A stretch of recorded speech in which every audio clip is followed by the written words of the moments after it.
Di tepian hiruk-pikuk kota Bogor, tersembunyi sebuah desa dengan letak yang unik.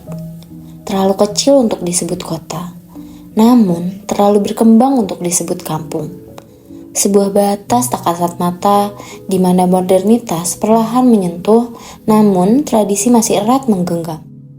Pagi di desa ini dimulai dengan sinar mentari yang menelusuri jalan-jalan sempit, ditemani udara sejuk yang merayap di antara rumah-rumah. Di tanah lapang, anak-anak bermain riang, tali layang-layang menari di udara.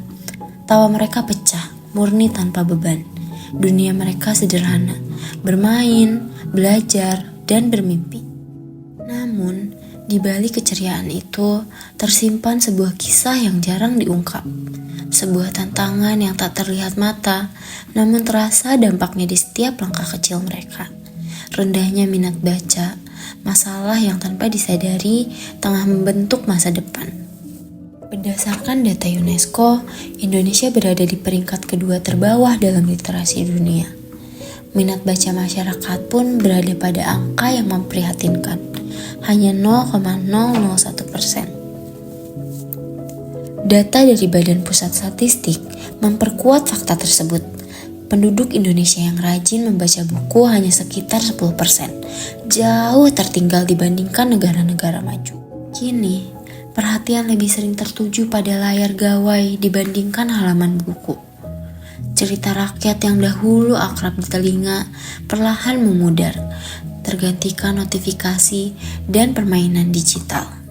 Oh iya Ibu, sebelumnya saya izin bertanya, untuk kegiatan anak-anak di sini tuh sehari-harinya itu sebelum ada desa pustakanya itu ngapain sih Bu? Sehari-hari keseharian anak-anak itu?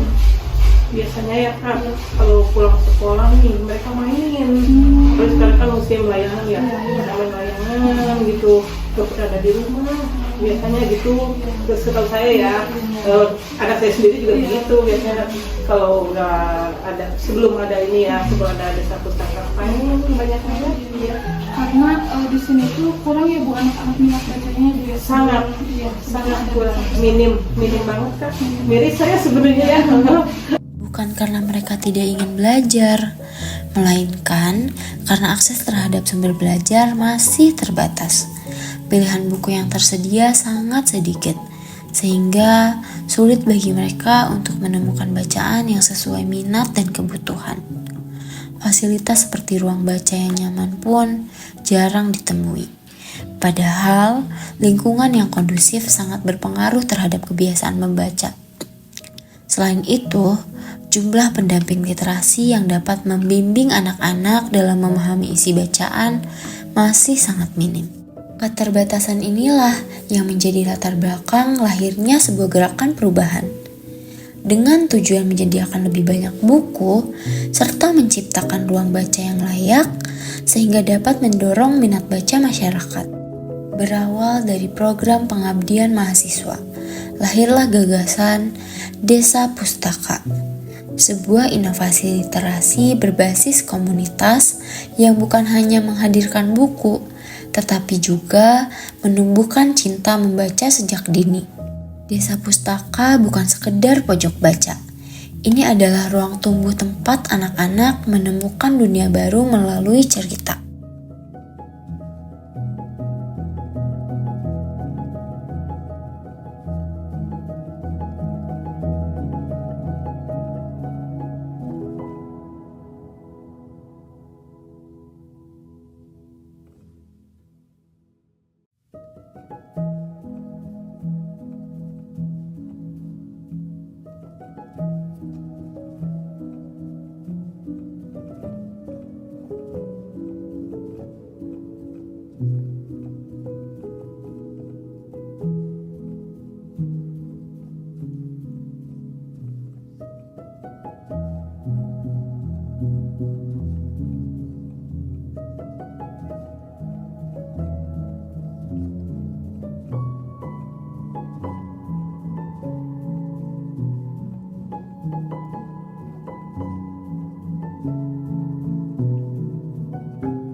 dibangun dari harapan mahasiswa dengan sentuhan kreativitasnya.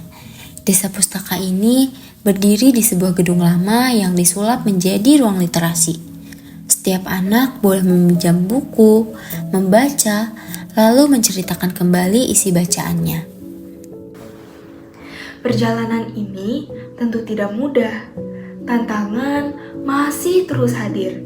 Mulai dari keterbatasan jumlah buku, kurangnya tenaga relawan, hingga dukungan orang tua yang masih perlu diperkuat.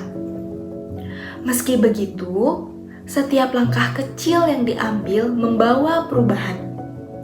Kami percaya literasi memiliki kekuatan untuk mengubah wajah desa, membuka peluang baru, dan membangun masa depan yang lebih baik bagi anak-anak. Itu apa sih perubahan positifnya untuk warga kampung Kongsi ini setelah diadakannya Desa Pustaka ini? Kan pernah ya anak-anak kita ajak bimbel di situ, terus kan anak-anak merasa antusias. Nah, dampak positif yang ibu rasakan setelah ada Desa Pustaka itu bagaimana sih? Alhamdulillah ya, setahu saya ya Kak, setelah adanya Desa Pustaka, emang ya benar antusias anak-anak tuh minat bacanya sangat bagus ya. Jadi dampaknya bagus ya, positif ya buat anak-anak. Salah satu contoh bukti nyatanya itu seperti apa? Kemarin juga kan saya kan deket, alhamdulillah emang deket ya dengan Desa Pustaka. Belum apa-apa udah pada ngintip. Mama mau pisah, ini kapan ya dibuka katanya gitu. Saya mau baca, saya mau mewarnai, saya ada yang mau stiker juga kayak gitu. Alhamdulillah kan ya, alhamdulillah. Jadi alhamdulillah ya Bu, dengan dibangunnya Desa Pustaka ini memberikan dampak positif untuk anak-anak sekitar ya Bu. Jadi untuk meningkatkan minat baca yang tadinya minim, jadi sekarang dikit-dikit ada perubahan. Ada perubahannya, alhamdulillah ya Kak. Menurut Ibu, apa sih harapan terbesarnya untuk Desa Pustaka ke depannya? Agar Desa Pustaka ini semakin berkembang dan berjangka waktu yang lama gitu. Itu kayak gimana harapan Ibu gitu? Kalau menurut saya ya tetap minat baca diterapkan ini ya Kak ke anak-anak, dan untuk bisa berkepanjangan kayaknya harus ada satu organisasi Kak.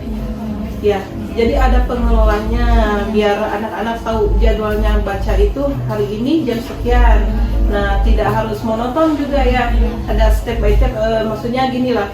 Sehari itu berapa kali ya, jadi nggak terus-terusan gitu. Jadi dikasih waktu ya, menurut saya gitu. Dan memang harus ada pengurusnya ya. Agar lebih terstruktur gitu. Nah, gitu ya. Desa Pustaka bukan hanya milik satu tempat. Ia bisa tumbuh di mana saja, kapan saja, selama ada semangat untuk berbagi. Jika Anda memiliki buku yang tak terpakai, waktu untuk membacakan cerita, atau ide kreatif untuk anak-anak, mari bergabung dalam gerakan ini. Bersama, kita bisa menumbuhkan minat baca dan membuka jendela pengetahuan bagi lebih banyak anak di Indonesia. Dari pojok kecil desa ini, kami belajar membaca bukan sekedar kemampuan, tapi pintu menuju mimpi. Dan ketika satu anak membaca, satu masa depan pun terbuka.